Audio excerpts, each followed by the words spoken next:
Okay, so to pick up where I left off, we're on number 4, scenario 4, more than 0.6. So claim is greater than 0.6. Complement is less than or equal to. Null hypothesis, always equal to. In this case, that belongs to the complement. If it's equal to 60, then we're talking about the complement situation. So then alternate hypothesis gets the claim.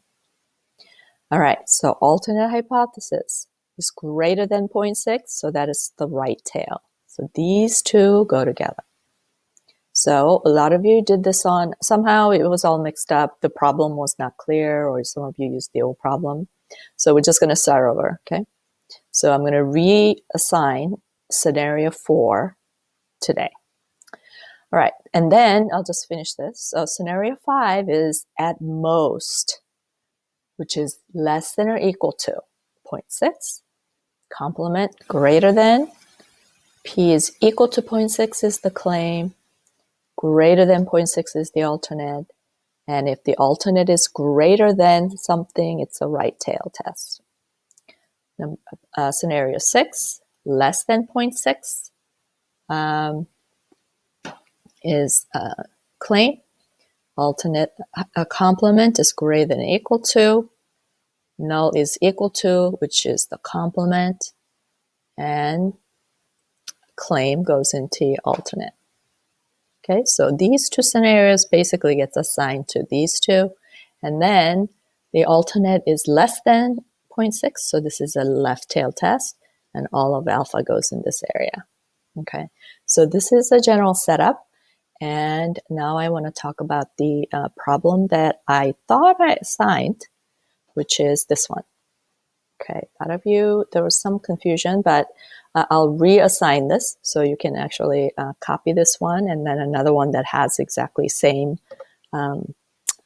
scenario. So this is the problem that I meant to assign, whether I did or not. Those, hopefully I did the right one. Okay, so problem says a medical school claims more than 28% of students plan to go to general practice. So the claim is that P is greater than 0.28.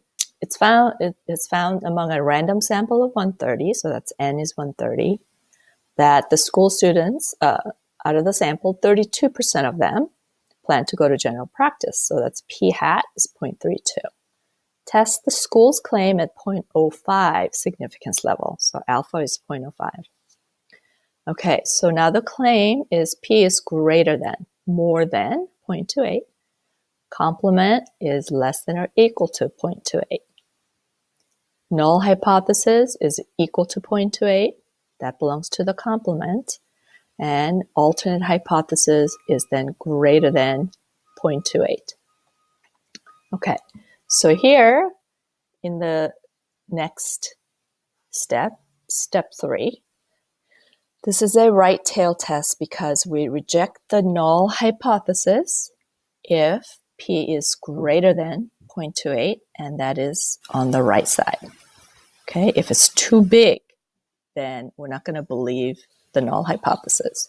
So we take the statistics. So most of you had the, okay, so this is the key here.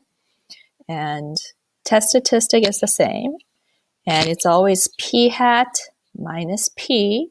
P hat here is 0.32 divided by 0.28, and plug all this in. I got 0.978 as the test statistic.